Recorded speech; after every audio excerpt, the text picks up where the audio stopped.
na yun. Okay. Nakasit na. Sabi niya, nakasit na yon. Sige. Pakita ka na credible na nakasakay ng sasakyan. Kinabukasan dual na boss na yung kalansay. Kasi alam naman ninyo, ikaw nakakaalam na yung kalansay talaga kung saan kinuha. Saan sa Panakan Uno? Uno. Kasi pinaano ko na doon na mayroon na simeteryo doon. Panakan Uno. Pero sa bandang gitna siya kinuha. Opo. Sa hindi na napupuntahan yun halos. Yung kalansay sa tingin mo, Yung location nung alam na ni Manalo saan nakalagay. Okay. Ulitin natin Alam na na ni Manalo medyo kung saan ba. hindi masyadong maliwanag mga kababayan. Ulitin lang natin ng konti. Ayan. Ibig sabihin, nakuha talaga si Jubilin. Kagulo sila nang makita ng asawa ni Pastora. Pastora? Si Jubilin nasakay ng isang sasakyan. Tinanong ko, totoo ba talaga si Jubilin yun? Opo. Ituloy natin. Tingnan mo. sila, di ba? Opo, pinapick up na yung ano. Ibig sabihin, totoo pala talagang nakita ng pastor. Si Jubilin talaga yon. Tulala, kasi bibili mga kahit sino naman, magtulala Kasi hindi na alam kung ano yung Si Robert nga, tulala Oh, boss mo. Ibig sabihin niya, totoo raw talaga. At tulala. Alam niyo po ba, mga kabigwas, mayroong dumating din sa mga araw na yun sa kanilang babae galing Coron. Natulala na rin. Murinang babae ang dumating. Ibig sabihin, nakuha talaga si Jubilin. At buhay pa noong sinabi niyang totoong si Jubilin ang nakita ng asawang pastor. Alam mo ba, pinakuha kagad umano sa kanila ang kalansay. Tuloy natin. Ibig sabihin, nung 22, August 23, Lunes, kasi Martes nilabas nila yung kalansay. Tinawagan ka na nila noon. ano na yun. Naka-fit na yun. Okay. Nakasit na. Sabi niya, nakasit na yon. Sige. Pakita ka na credible na nakasakay ng sasakyan. Kinabukasan dual na boss na yung kalansay. Kasi alam naman ninyo, ikaw nakakaalam na yung kalansay talaga kung saan kinuha. Saan sa Panakan Uno? Uno. Kasi pinaano ko na doon na mayroon na simeteryo doon. Panakan Uno. Pero sa bandang gitna siya kinuha. Opo. Sa hindi na napupuntahan yun halos. Yung kalansay sa tingin mo, Yung location nung alam na ni Manalo saan nakalagay. Okay. Alam na ni Manalo kung saan banda, pero matagal na pala ang kalansay na yon. Ituloy natin. mapuntahan natin, maturo kaya kung saan banda kinuha na ni Cho yun. Ano yun ang problema kasi sa gitna yun Hindi ko lang... Kita nyo? Sa bandang gitna ng sementeryo kinuha nila. Tuloy natin. Sure kung saan banda doon, may hanapin. At nagpicture si Nicole. May picture sa kanya po. Hindi lang picture yan. Totoo lang. Tinanong ko, may picture ba si Nicole? Opo. Tuloy natin. At nagpicture si Nicole. May picture sa kanya po. Di ba? Nung pinakuha, may picture. Sige, tuloy natin. Ayun, ay ibig sabihin hanggang doon pa lang tayo, no? Napakarami po kasi dito Marami kayong matutuklasan at marami kayong malalaman sa pahayag na yan.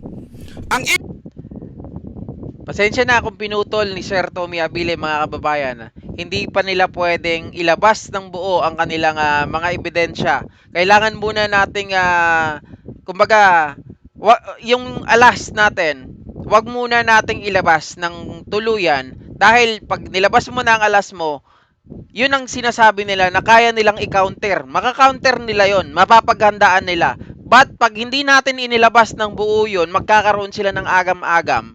'Di ba? Hindi nila makikita ng buo, hindi nila maka-counter ng kumpleto. Ma-counter man nila ko konti lang, hindi talaga yung kumpletong-kumpleto at hindi malalagay sa alanganin yung tao. 'Di ba po?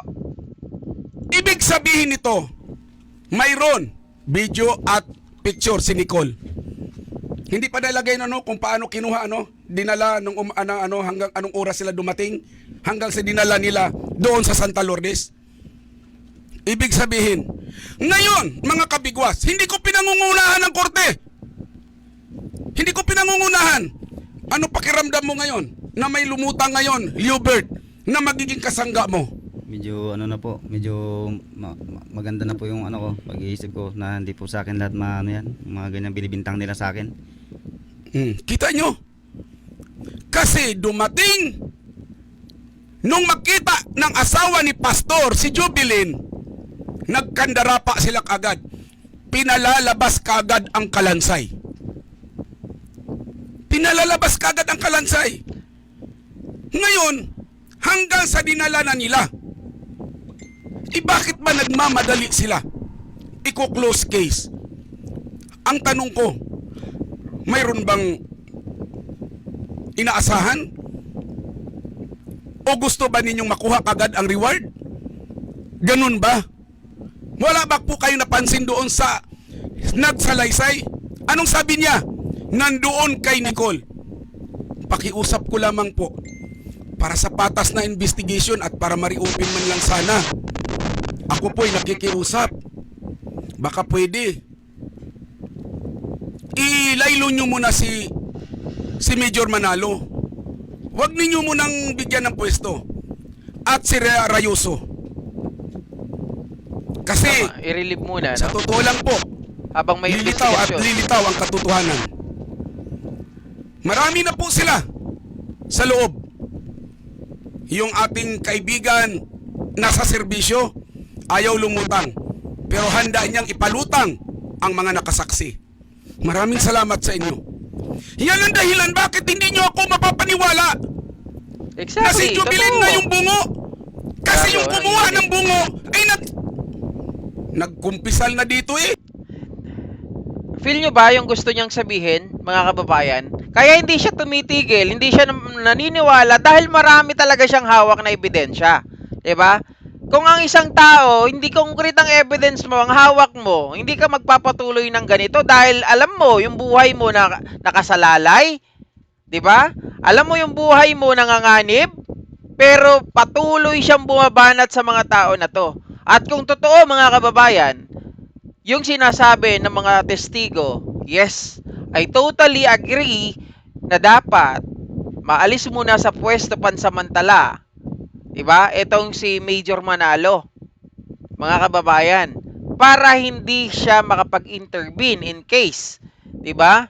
Kasi nga naman, pag nasa serbisyo pa yan, o sabihin na, hindi naman tatanggalin. Kumbaga, ano lang muna siya, suspend, ano ba tawag doon? Hindi ko alam kung anong tawag doon. I-relieve muna pansamantala, 'di ba? Huwag mo nang pahawakin dito sa kaso. O basta ilayo lang muna ng dumistansya lang muna doon sa mga tao. Yung mga tao na nasasangkot katulad nito nila Liobert, bawal mo na siyang lumapit, 'di ba? Yung mga ganung bagay, mga kababayan. At wala muna dapat sa serbisyo kasi nga pag naka-men in uniform ka at alam nila na active ka, matatakot at matatakot ang mga tao. Tapos sasabihin ninyo, si Jubilin yun. O ngayon, hamon mo ngayon, Elgin Damasco, na mag-ambag-ambag kami para pangatlong forensic itong buto. Alam nyo po ba, galing sa Amerika, tingnan natin kung ating basahin yung kanyang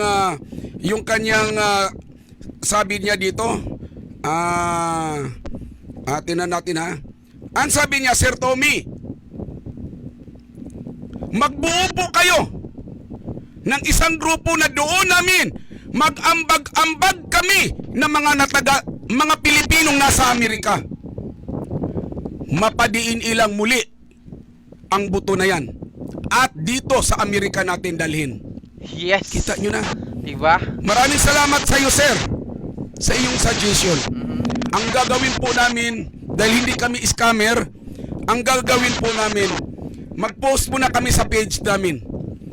I-amin mo nang isusurvey kung papayag ang karamihan na mag-ambag-ambag para sa independent na pagsusuri ng buto na yan. Tama. Kapag maraming pumapayag, bubuuhin na namin para doon kung saan tayo mag-ambag-ambag. Gagawin natin. Ilalaban natin ang katotohanan. Tama. Kasi maraming gustong lumitaw ang hustisya. Paano pala kung sa inyo nangyayari yan? Wala na kayong kakampi. Hindi na kayo kakampi ng alagad ng batas. Pakiusap ko lang din. Baka pwede naman. Sino sa mga may kapangyarihan ngayon? Baka pwede mo nang i-float mo na Ayun, si Major floating. Manalo. I-floating, Para hindi tama. ma-influensyahan. Yun yung sinasabi ko kanina mga kababayan. I-floating muna natin pansamantala si Major Manalo para hindi makapag-intervene sa gagawing mga investigasyon. 'Di ba? Mahirap kasi pag siya ay men in uniform, na active, alam natin yung gusto niyang sabihin eh. I-float muna para hindi siya makialam. Mawawalan siya ng access doon sa mga bagay-bagay, 'di ba? At least ma-prevent natin yung sinasabi na sabwatan o pagpapasahan ng mga mensahe, pagpapasahan ng mga information kasi nga very open, active siya nandun siya mismo, 'di ba? Please lang sa mga ang kakayanan ko hanggang dito lang. Alam mo, mayroon pa nga ditong nagsabi rito nasa Amerika anong ginawa ni BBM? Bakit na nahimik siya? Wala ba siyang inutusan? Na isang tao o sino man para patuloy na mag-imbestiga niyan. Nasisisi pa si BBM ngayon. True. Hinahanap nila si Duterte tuloy. Kaya mga kabigwas, tulong-tulong tayo, ilabas ang katotohanan. Papayag ba kayo katulad niya? Ayun, ang sabi naman ni Sir Mas Prince dito is temporary leave of absence para daw hindi makapag-intervene etong si Major Manalo, Noel Manalo, di ba? Tama?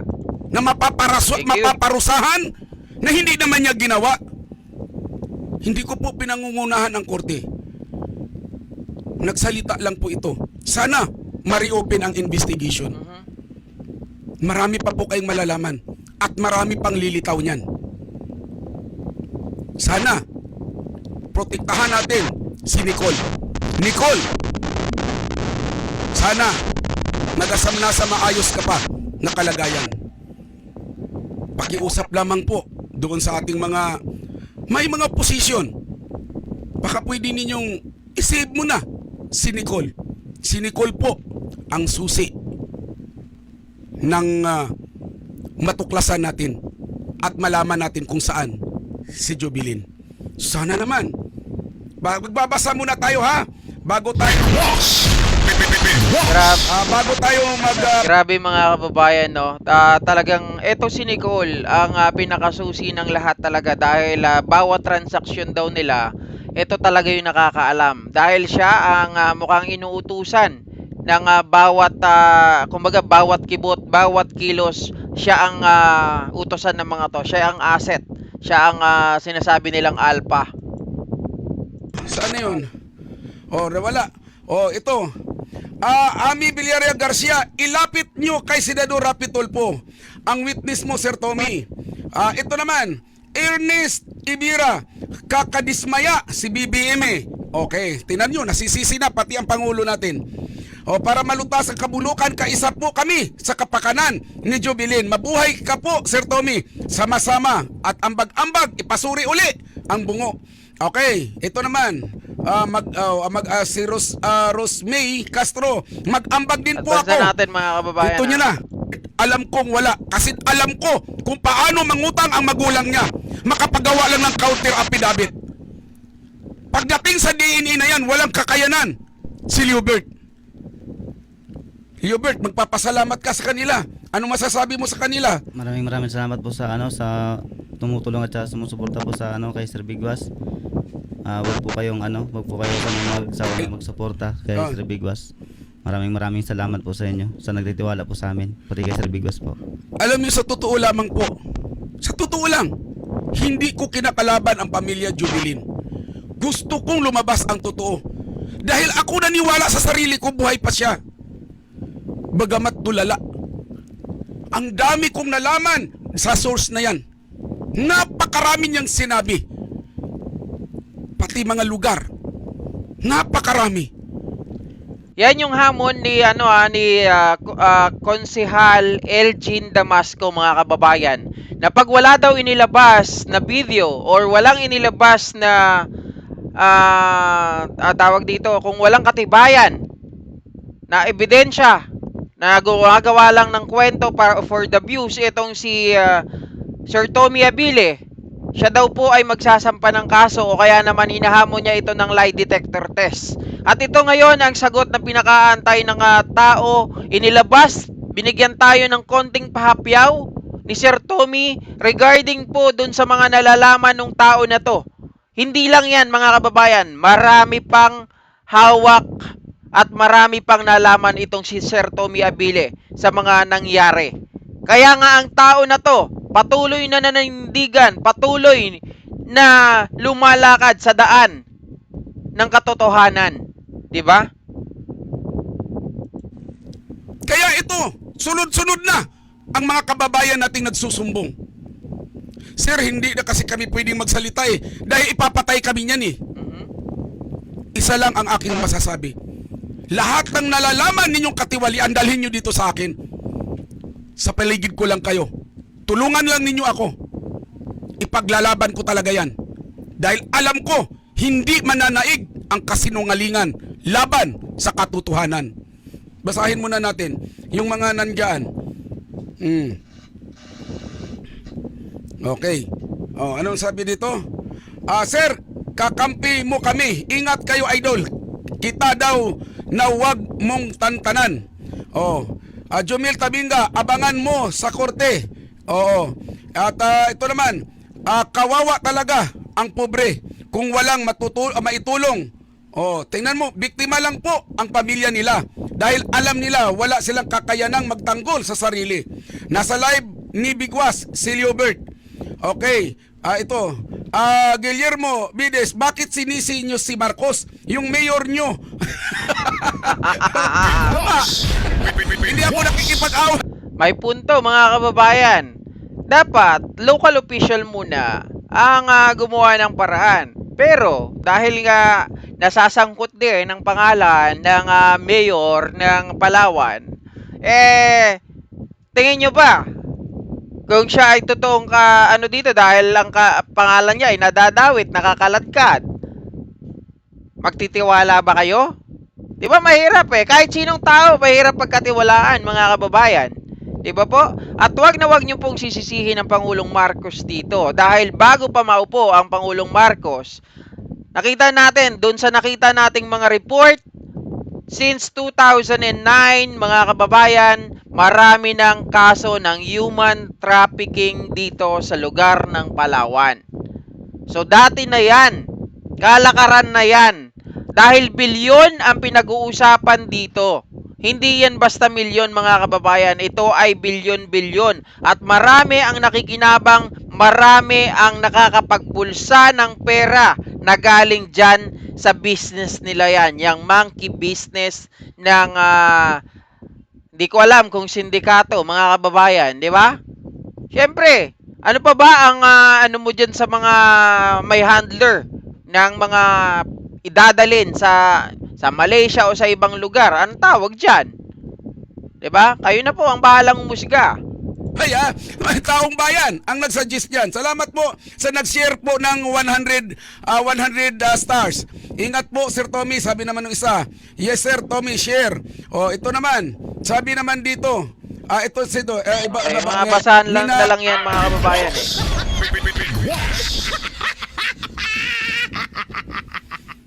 Magbabasa muna ako mula naman. Jubilin. Pero kung langgam lang at bayawak, busang, hindi kaya. Sige. Manawagan ka, sige. Sa mga kamag-anak ko po, ito lang po yung masabi ko sa inyo. Lapit mo ang microphone. Sa mga kamag-anak ko po, ito lang po yung masabi ko sa inyo. Huwag naman niyo po sana ipagkalulong yung kamag-anak ko nang dahil lang sa pira.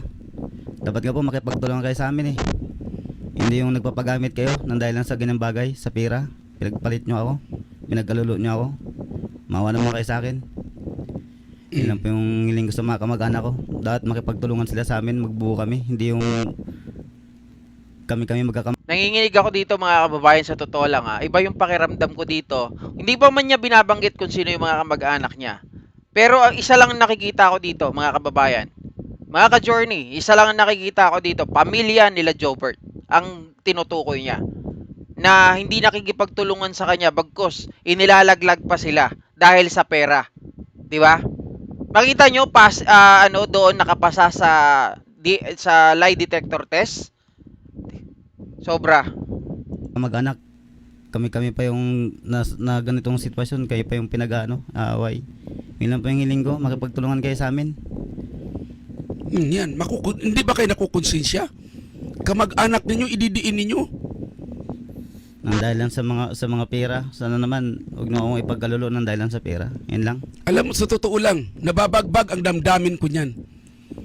Kasi kita nyo, dahil lang mabuti ang pamilya Jubilin, kahit masakit sa damdamin nila, may kahit papaano may mga tulong na dumating. Si Jobert, kalalabas lang ng bilangguan yan, may tumulong pa. Ito, wala namang record. Bagamat inamin niya, nasaksak niya dahil agawan nila ng kutsilyo yun. Dahil kutsilyo ni Jobert yun. Mga lasing sila. Ba't napunta sa kanya ang investigation? Pinarusahan. Biglang